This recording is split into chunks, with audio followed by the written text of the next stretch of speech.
ஜெய்மணிவேல் கண்ணில் படும் வரை ஷேர் செய்யவும். கண்ணில் பட்டுருச்சு. எங்க பார்த்தாலும் பாலகா பாலகாங்கிறாங்க. நான் எங்க சொன்னேன், அம்மா சொன்னாங்க, அதை வச்சு எல்லாம் சொல்லிட்டு இருக்காங்க. அம்மா இப்பவும் சொல்லறேன், நான் உனக்கு கொடுக்கறேன். நான் வந்து செல்லாத்தா வந்திருக்கேன், மாரியாத்தா வந்திருக்கேன், கருப்புசாமி வந்திருக்கேன், முனியப்பா வந்திருக்கேன்னு சொல்லுவாங்க. இது என்ன பாலகாங்கிறது என்ன ஒரு வார்த்தை? அது எப்படி?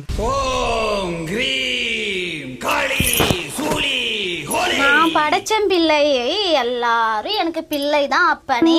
பெரியவளா இருந்தாலும் சரி, சின்ன குழந்தையா இருந்தாலும் எனக்கு குழந்தை தான். நீ என்னடி அத்தா என்ன வாடா போடான்னு ஒரு மரியாதை இல்லை, ரெஸ்பான்ஸ் இல்லை, அப்படி இல்லை அப்படின்னு சொல்லி என்ன அப்பனையோ எத்தனை மொழி உனக்கு பேசணும் கத்து கொடுத்தவ ஆத்தா, கற்பிக்க சொன்னது நான். கத்துக்க வேண்டியது